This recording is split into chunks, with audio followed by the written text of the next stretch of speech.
Thank you very much, and welcome everyone to today's webinar on maintaining a culture of quality and how it benefits us as we work in the pharmaceutical industry. Can you pass? I can't seem to move the slides. Sorry. Can you pass over the controls to me? I don't have access to advance the slides. I apologize.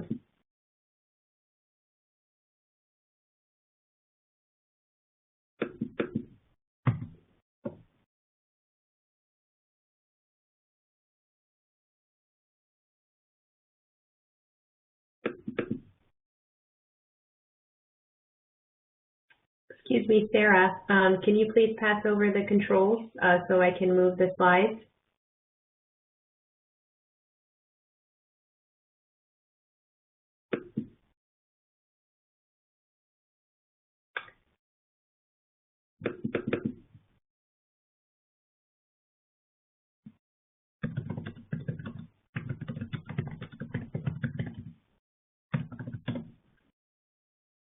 Okay, thank you very much. Apologize for that, attendees.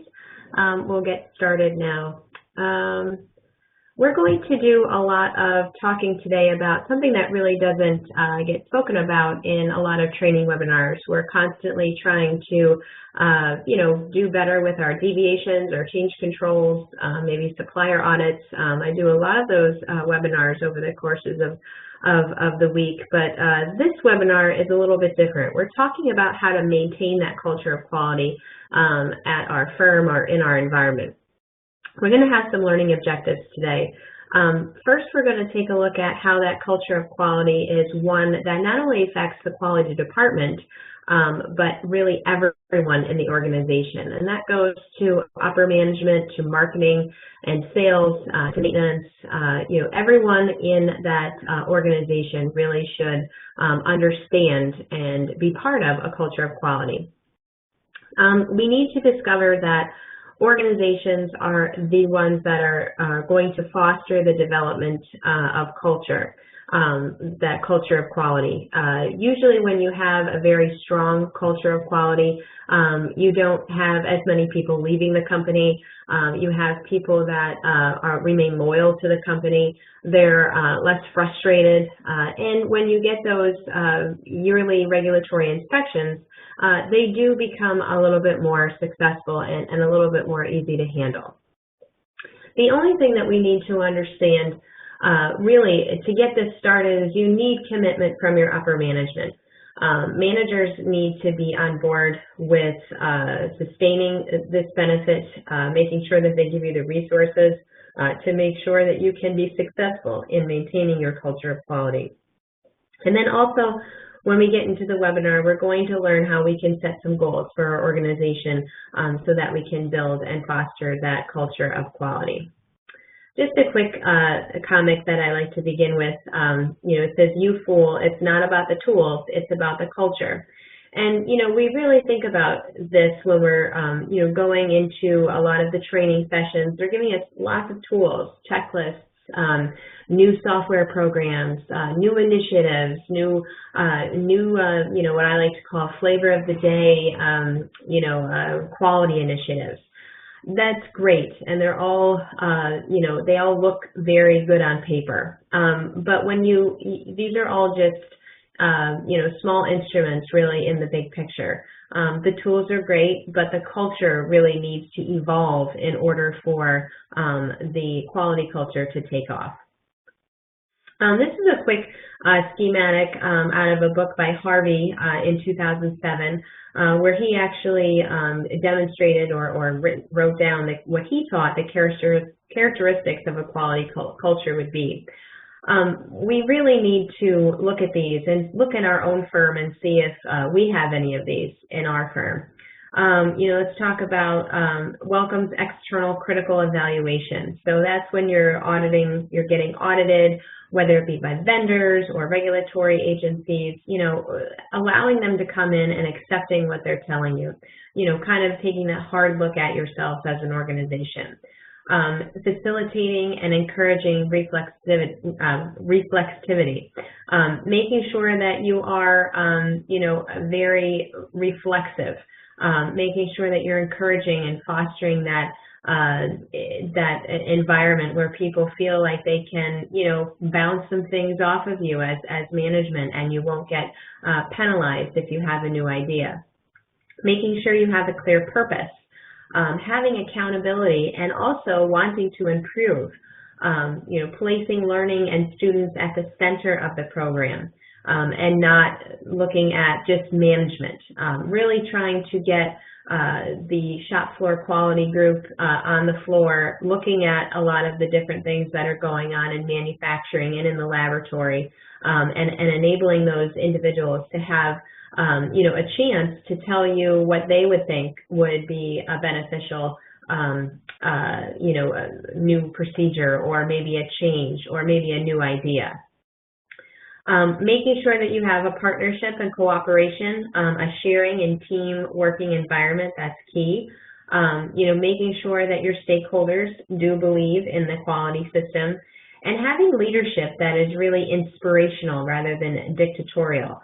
And let me tell you, that really goes a long way with the employees, making sure that they feel appreciated, that the leadership inspires them to do more and want to do more in that environment. A little bit of background. We have a lot of regulations. They're ever increasing every year, and it's difficult for the employees, for the firms actually to maintain all of that compliance with regulatory authorities. A lot of times it becomes, kind of a frustrating process to take a look at new guidances or new regulations that come out. And, maybe perhaps, upper management gives the edict, yes, you need to follow this, but they don't give you the tools, they don't give you the pathway in order to be successful at following these rules and regulations. So it may look on the outside maybe that the organizations are not really focused on quality. They're more focused on, getting a profit. The quality of the process, the quality of the batch, or the quality of the whole operation really isn't being talked about, or it may seem like these companies are not really engaged in that process. And because of that, it becomes a public relations nightmare where we have drug recalls, adverse events, company closures, and when FDA or other regulators actually get in to do the inspections, they see that the companies are lacking in having an all-over culture of quality.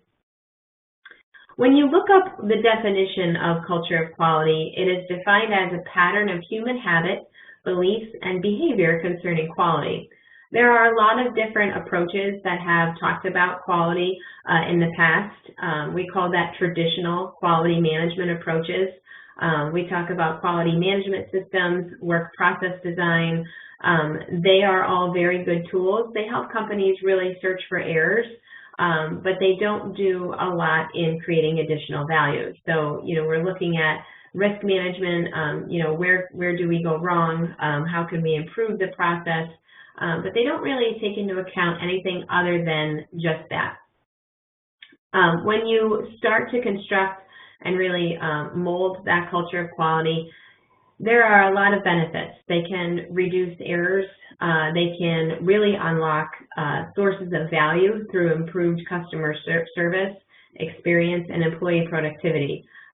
When you give people, the go-ahead to say, take a look at this process, see what you think, see what you can come up with that, might make it better. Or you've been living with this process for, 2 or 3 years. Give us some ideas to make it more efficient, effective, more compliant.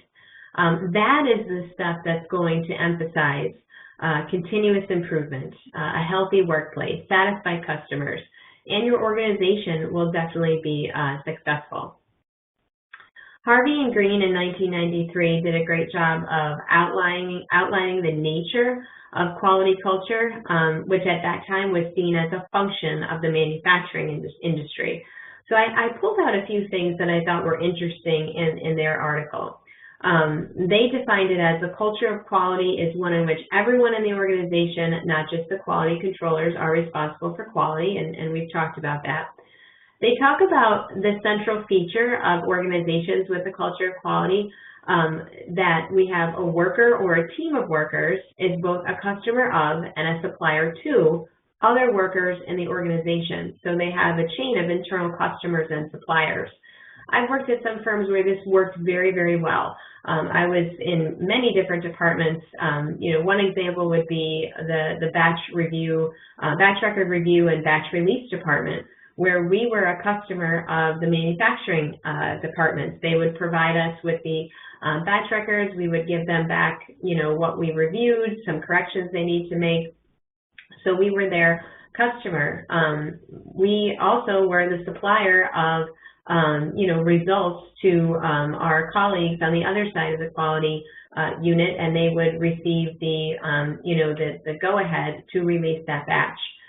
So as you can see, there's little suppliers and customers that are peppered throughout our departments. It is really the responsibility of each unit to ensure the quality of their own work first. In Harvey and Green's mind, the emphasis is ensuring that things get done right the first time. And you'll hear that a lot in a lot of quality training, right the first time training.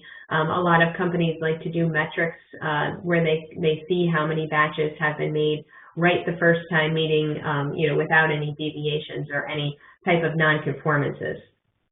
Another thing that Harvey and Green talked about is when the lots are not done right the first time, then the process that has led to that unsatisfactory output is analyzed so that they can make corrections so it doesn't happen again. And then lastly, in a quality culture, there is no need to check the final output. Indeed, to do so is to shift responsibility away from those involved at each stage. This is where I kind of disagree with them a little bit. Obviously, in our industry, we really need to have that final check, but it does make it so much easier for that person at the end. If we are building the quality from the beginning, it becomes that much more efficient and effective at the end of the process if everybody is doing, is conscious of quality and doing the right thing along the way. As I said before, there are a number of benefits to have an organization such as this. When you feel appreciated, when you feel like you have a say in what goes on, you will feel like you will be loyal. You feel that the company does value you. So there will be less employee turnaround, less frustration. The successful quality culture takes a very long time to implement. You need to make sure that upper management gives you the resources, that they're on board, and that they definitely provide you with support along the way. It may be very, gung-ho about it in the beginning, but you really need to make sure that who's ever starting these initiatives to improve your quality culture, gets the upper management and mid-level management support along the way, because we're all interested in a new initiative. Everybody gets excited when it's first implemented, but then you'll see it kind of trail off and the support kind of wanes. So in this type of an initiative, you really need to keep up with it as best as you can. But how do you do that? So what drives cultural quality as a necessary element in an organization? So what do you do? How do you start it? Is it just having, a catchy quality motto? So, I worked at a consulted and worked at a few companies where people, they work so hard on quality mission statements and quality mottos, and really it takes the time they took in preparing and developing those mottos. They could be taking a look at getting to meet with the shop floor individuals, or getting to meet with people who are close to the process that have ideas, instead of really, coming up with a quality motto that really, no one is really going to be affected by. Are we going to get that cultural quality by giving employees monetary awards for zero mistakes? I'm sure they'd appreciate it, if they were, they went through their process for a month and they didn't have any non-conformances or issues or anything like that, and they received a monetary award. It's a nice to have, but it's really not going to sustain that solid culture of quality. There are a lot of different things that organizations do try to implement, which are very good on the surface, but really don't last very long. When you go from an organization's evolution from a small, discrete, quality improvement effort, when they first start, we'll talk about, some of these initiatives are small, maybe they have an informal quality application, an informal application of quality concepts, and they try to weave that into their processes. It's a good place to start. If they start slow and start weaving it into the processes, that will help cultivate certain foundational elements over time, so you can build it from the ground up. It's really like building a pyramid, as I say. There's a lot of work that has to be done on that bottom level, but as you go up, it gets smaller and less difficult to get to your final goal. When you look at it, the transformational change that takes a look at your processes and your people involved will lead to a sustainable quality improvement culture. And that's what we're really looking for, is to make sure that quality culture is sustained. There are some old myths about management evolution, about what managers really should do. I've been in the industry for about 18 years, just in the pharma industry. I've talked to people who have been in the industry for much longer, and they've dealt with managers who really didn't care about their ideas or really creating a culture of quality. They made sure that they met their weekly metrics for deviations, change controls, etc., and used that as a gauge for if they were succeeding. Some old myths about management.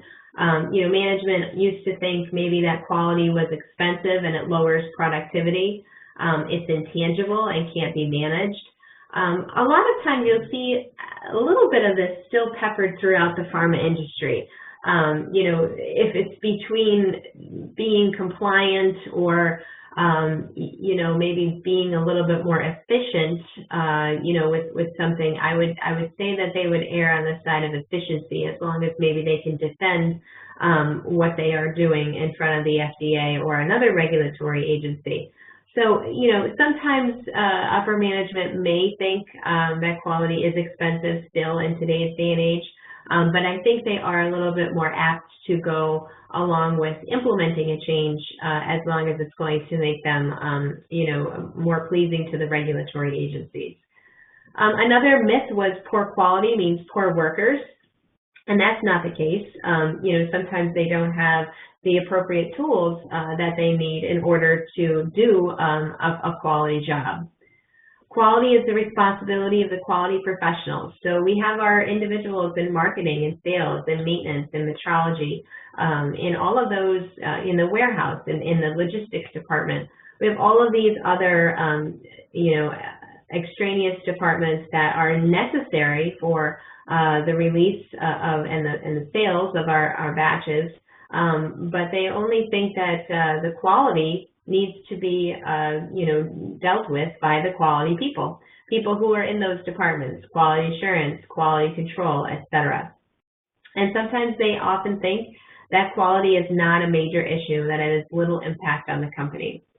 A quick story I like to add at this point is, working in a biologics firm myself for about 15 years, I saw firsthand that quality has a huge impact on the company.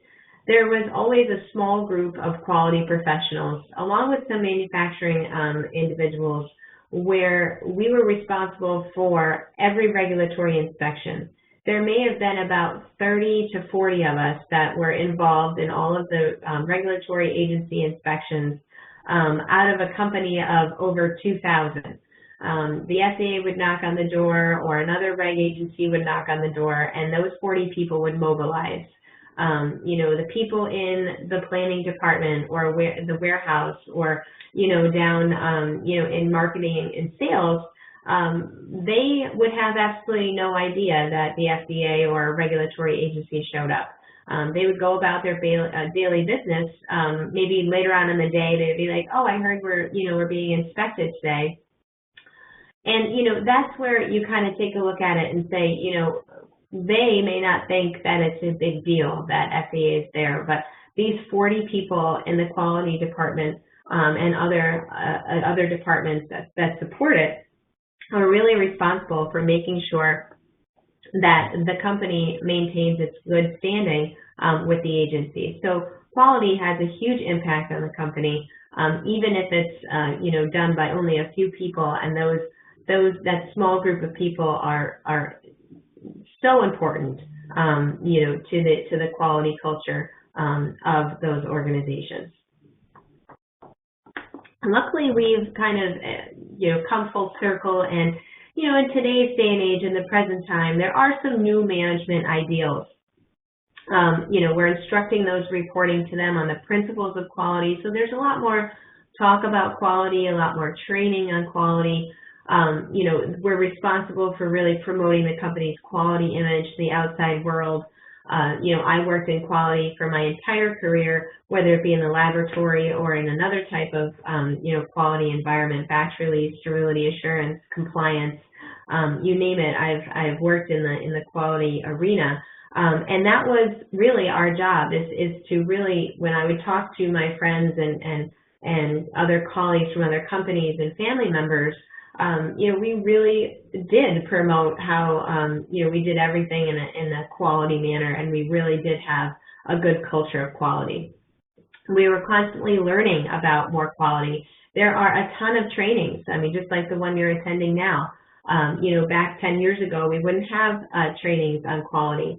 There wasn't a lot of training on, how to improve your quality systems, how to, do root cause analysis, let's say, or supplier audits, or, how to improve, your investigations into out-of-specification results.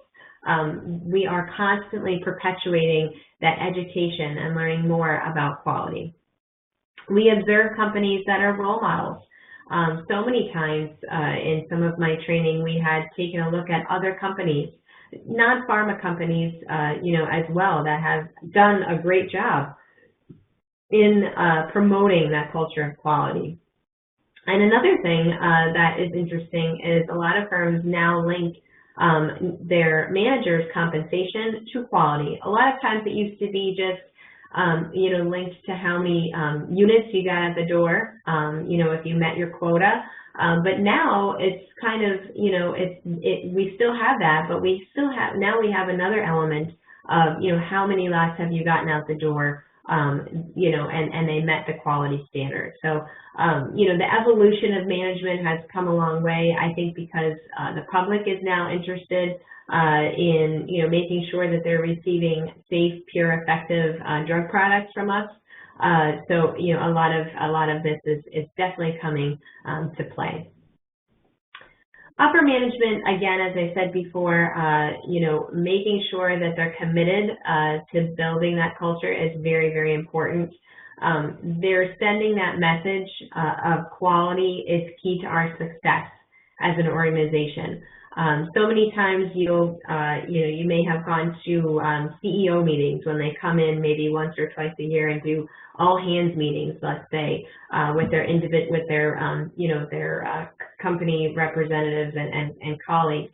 And, they talk a lot about profits and, how many units are being sold and, how much the workload is going to increase. And, but, lately there is a marked difference because they do have now an element of quality that they're going to speak about. They'll talk about, how they're faring in the eyes of the regulatory agencies, how they're committed to quality. And that's really, what you want in a pharmaceutical or biological firm, making sure that upper management, even at the very top levels, know that quality really is key to the success. When you're trying to implement the quality of culture, there's a certain list of duties the leadership group is responsible for. Your management should be, helping you plan, organize, direct, coordinate, and control all aspects of the culture of quality. They are responsible for empowering their workers, their shop floor employees, their direct reports. Letting them know that, if you have a good idea or if you think something can be done differently, as long as it meets, compliance concerns and the regulation, we can take a look at it. Always promoting continual process improvement. How can we make that process better? And looking at data for improvement and process management. Managers need to keep looking at all of the results that are coming out, making sure that their process is in control, and really understanding that, showing that you're managing your process is another aspect of having a good culture of quality. Management commitment is necessary, but can't be really done just by itself alone. The single most important element is management leadership on quality with the evidence to prove it. So, you really have to make sure that they are talking about having a commitment to quality, but you really have to make sure that they're showing you that they are. And that little picture I have there, when you have the quality performance culture, you will have leadership development, your learning organization, your organizational climate will comply. You will have people that are ready for change. You'll have high-performing teams, and your team will be highly reliable when it comes to implementing any new initiative. I talk a lot in the next few slides about good leaders. I guess maybe it's because, working in the pharma industry, I really went from the ground up, starting as a lab technician in a microbiology lab in a contract firm, moving to a biologics facility, same position, and then breaking out of that and going kind of, through the process of getting more responsibility in the quality systems group from, as I said before, from sterility assurance to, overseeing the quality aspects of the laboratory, to overseeing batch release groups, to overseeing filling and packaging groups, and now, being a consultant on all things quality systems. So, I've seen what makes a good leader, and good leaders are paramount for maintaining that culture of quality. If you cannot get the uppermost management to really commit to a culture of quality, it doesn't mean that it can't happen. It can start at the mid-level manager. If you have good mid-level managers, you can really make this very successful. Good leaders are there. They understand what you're going through. They've been there before. They can communicate to you their vision for what they see your department or your, your little group really succeeding, how you're going to succeed. They kind of challenge traditional beliefs. So you'll encounter some people when you're trying to change your quality culture and say, well, we've always done it that way. Why do we have to change now? And those are traditional beliefs. And it's very, very difficult to overcome individuals who have this type of attitude. But good leaders know how to kind of get them to think outside the box. They also empower others. So, they have roundtable discussions where they're one of the team. They're not leading the group, the group brainstorming session. They're kind of leaving it up to all of the individuals that are part of the bigger picture. They build coalitions. They talk about intangibles, emphasis on intangibles, like how will it make you feel? What will it look like? A lot of managers and leaders really don't care about that type of stuff. They just want to know, is it going to be an efficient, effective, and compliant procedure, regardless of if it's difficult. I was involved in one change where we changed our gowning procedure to go in an aseptic processing area. It was a great change on paper. It was efficient, it was effective, and it was, obviously compliant. But the type of gown that we chose was very warm. It was super hot. So when we got into the clean room area, it really didn't, pan out for the individuals who were working in it. It was a great thing, but it didn't make us feel very good. It didn't work for us. And a good leader as well has to be authentic and have a lot of energy. I was always very transparent with my groups as much as I could be. There are certain things, obviously, that us in management need to kind of, just speak about until it's ready to be announced to the masses. But I tried to be authentic. I tried to be as transparent as possible, and I tried to make sure that I wasn't losing energy, even if the company was falling down behind me. Good leaders really pick up their department, their employees. They make them feel wanted. They make them feel special. And that's what we really want. When someone feels valued, they'll definitely put in a good day's work for you. And that's where we need to begin when it comes to, building that quality culture. There are a few here key tasks for good leadership. Having served on a quality council, so if you have a quality group, make sure you're a representative. Create that quality circle, so making sure that your department or your group also has other groups that you can chat with about quality concerns.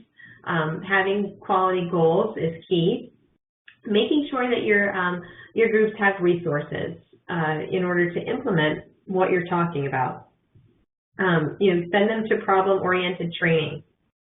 Have them fit in situations, role-play situations where they can kind of figure out, the answer to the problems.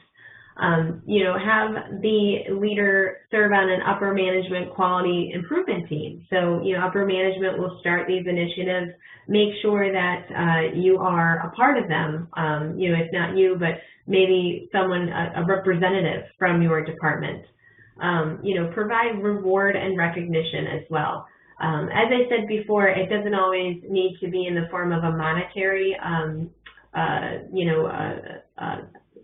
award. You can also provide them with, encouragement, or, maybe, a dress down day or something like that, something that's a little bit more intangible, but it does, say, that you're happy with them and that they did a good job.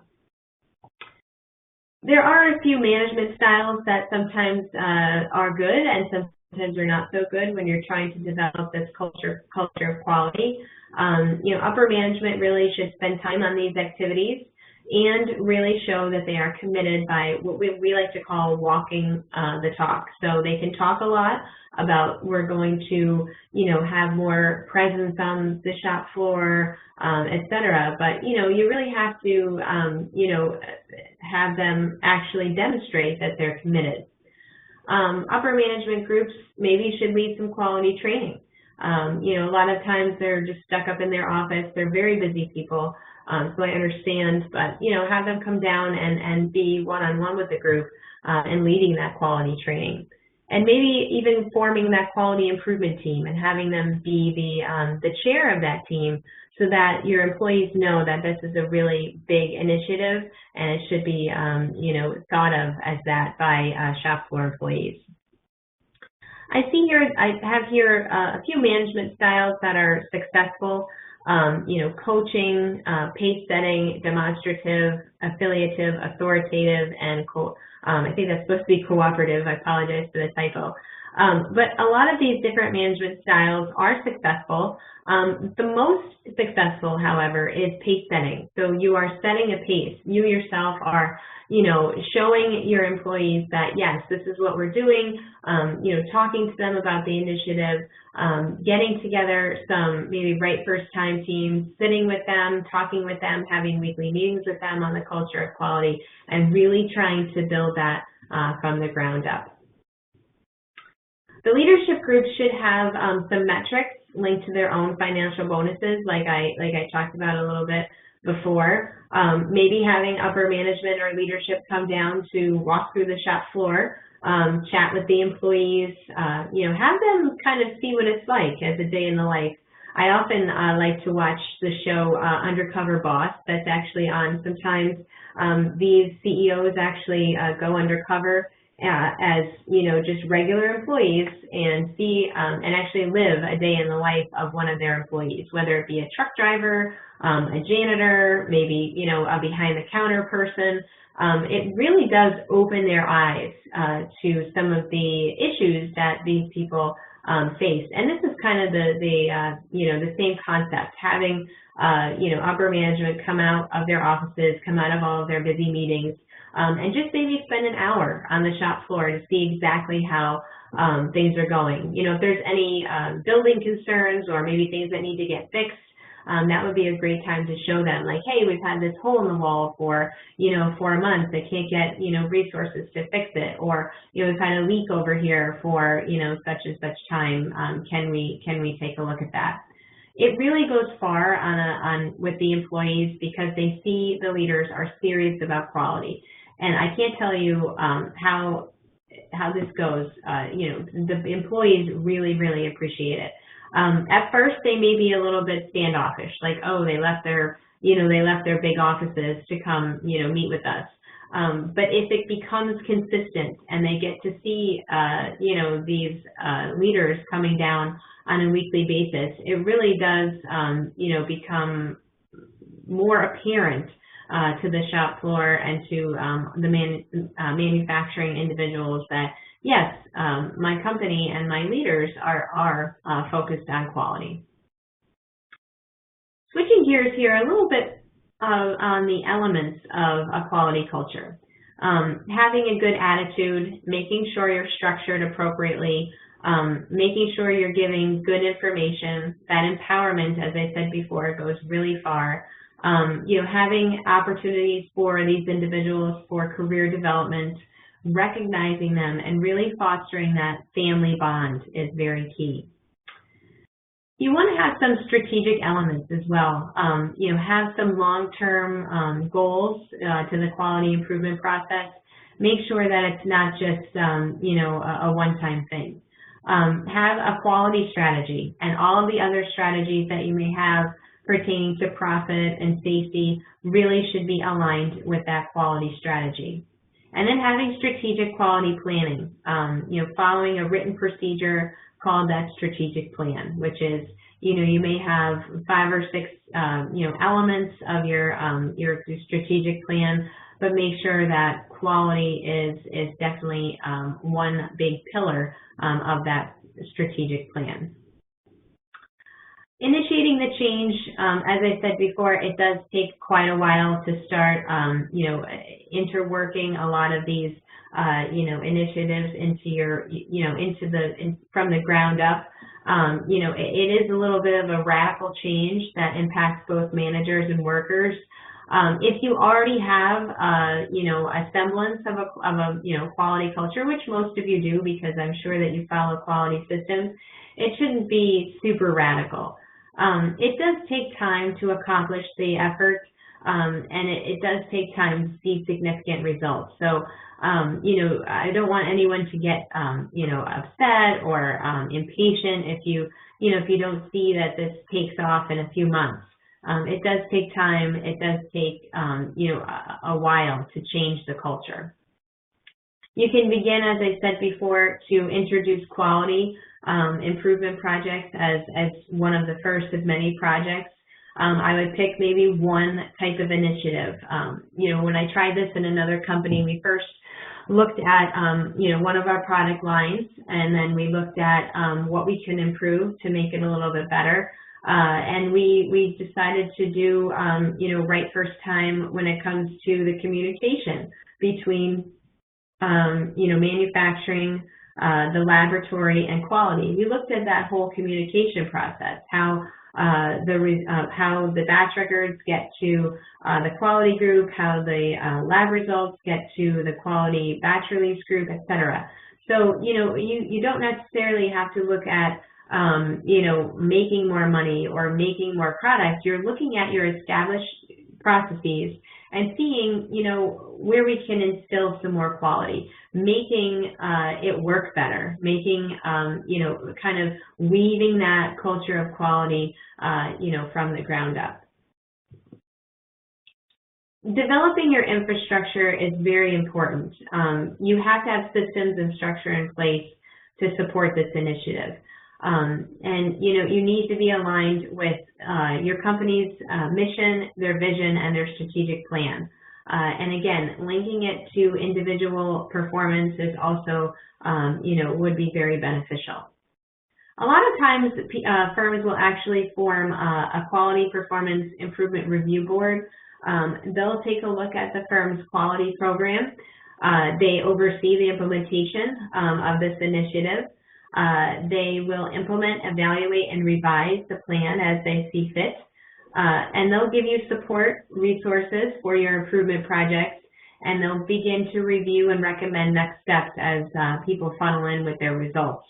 So it's I would call it a steering committee where they kind of just check in.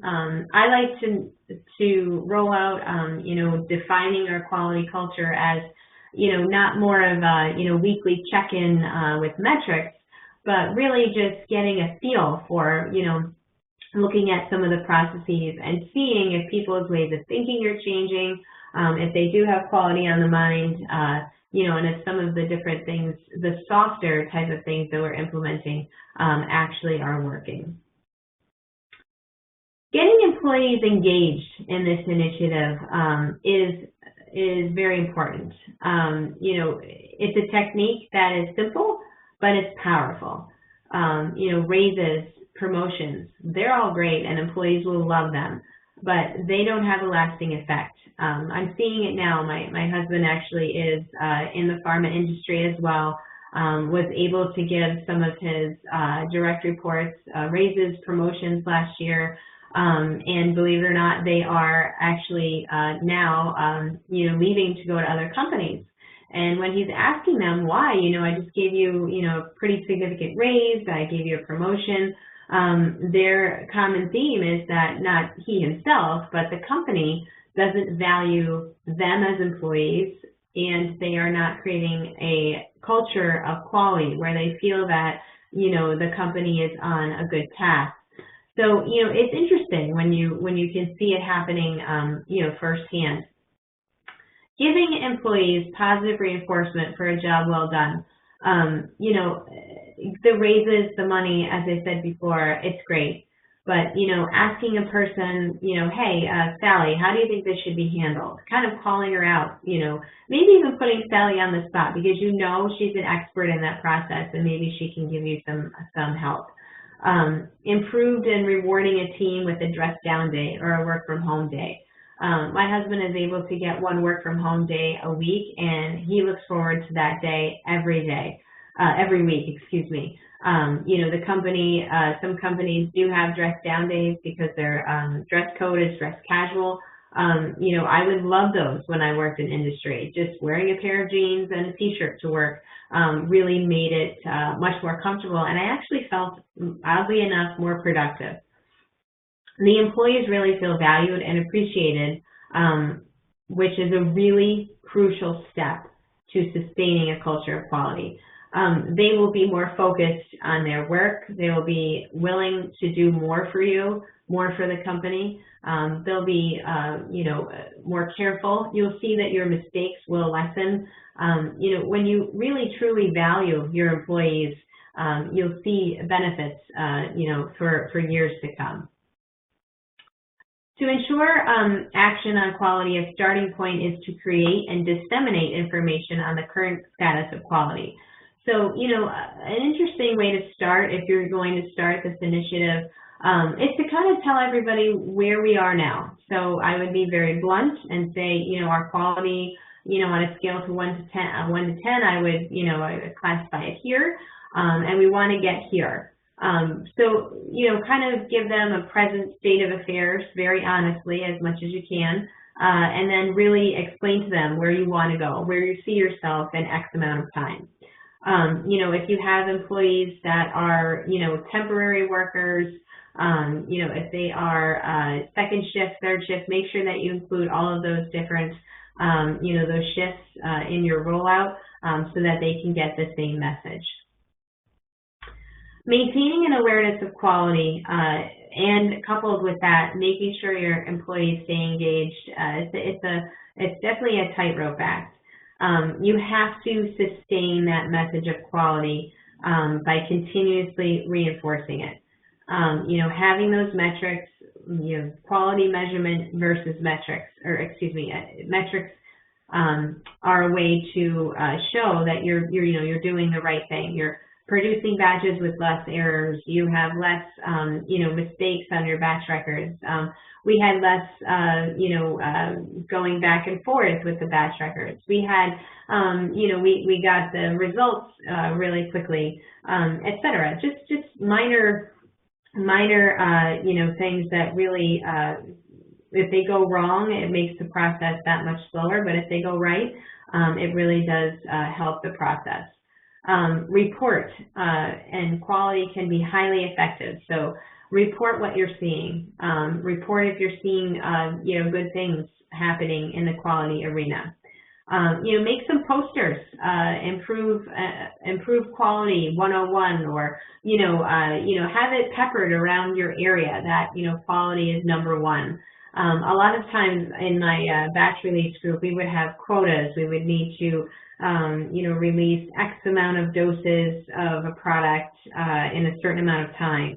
One idea I had, because my sister is a teacher and does bulletin boards constantly, is we were actually selling, we were committed to X amount of doses for Brazil for our product. So, we had we made up a bulletin board. We had a thermometer with, basically a drawn thermometer. This is how many batches we need to get to, and we would color it in each day. We had the Brazil flag. We had Brazil days during the week to really get people pumped up. We had some days where we learned about the culture of Brazil, just so we could see who we were going, who are, what we were doing. Of course, we were working very hard in order to meet the goal. Obviously working in a batch release department, quality is number one. You don't want to release a batch that may be, suspect or contaminated in any way. So obviously that was our number one goal. But in order to make, that initiative a little bit more fun and engaging for the employees, that's what we had tried to do. Getting a newsletter together, communicating all the good things that are happening in quality, having articles written maybe by upper management on quality is also a nice touch as well. There are a few key levers to pull to instill a quality culture. We have low capability, medium capability, and high capability. In a high capability levers, you are system focused, your quality is at the source, you have built-in quality, you have your employee engagement program, and you have a good learning organization. That's where we want to get. We get there by implementing those low capability and medium capability levers. So all of these bullets here are going to come first. Looking at your metrics, doing the training, collaborating with other departments, standardizing your processes, rewarding performance in different ways. It will all get combined, and all of that will support what we see at the end, and that is that system-focused culture of quality. Employee empowerment, as I said before, is very important. This is where you're delegating decision-making authority within the lower levels of the organization. So you can have self-trainings, self-managing teams, really give them, the power to, put together some ideas and to improve those processes. Make sure your procedures are in line with compliance and regulations. It's also obviously kind of a no-brainer, but it's there to make sure your quality is embedded in your culture. Your procedures need to be easy to understand and detailed enough to make sure the process maintains its compliance. And making sure that your training is efficient and effective and sufficient, so that the employees feel like they are, given all the tools that they need in order for the job to be done well. Once we look at all of these variables together, your organization should start to see, a marked difference in the way your employees think about quality. I like to always say it becomes less that flavor of the day or that theme of the day, and more of a way of life. It becomes part of the fabric of your organization.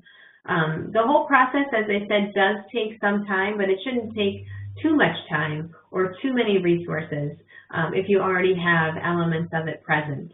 But it does require a group effort on the part of upper management, midline managers, and shop floor individuals in order to make it successful. So with that, we have about 8 minutes left in the webinar for any questions anyone may have pertaining to quality of culture.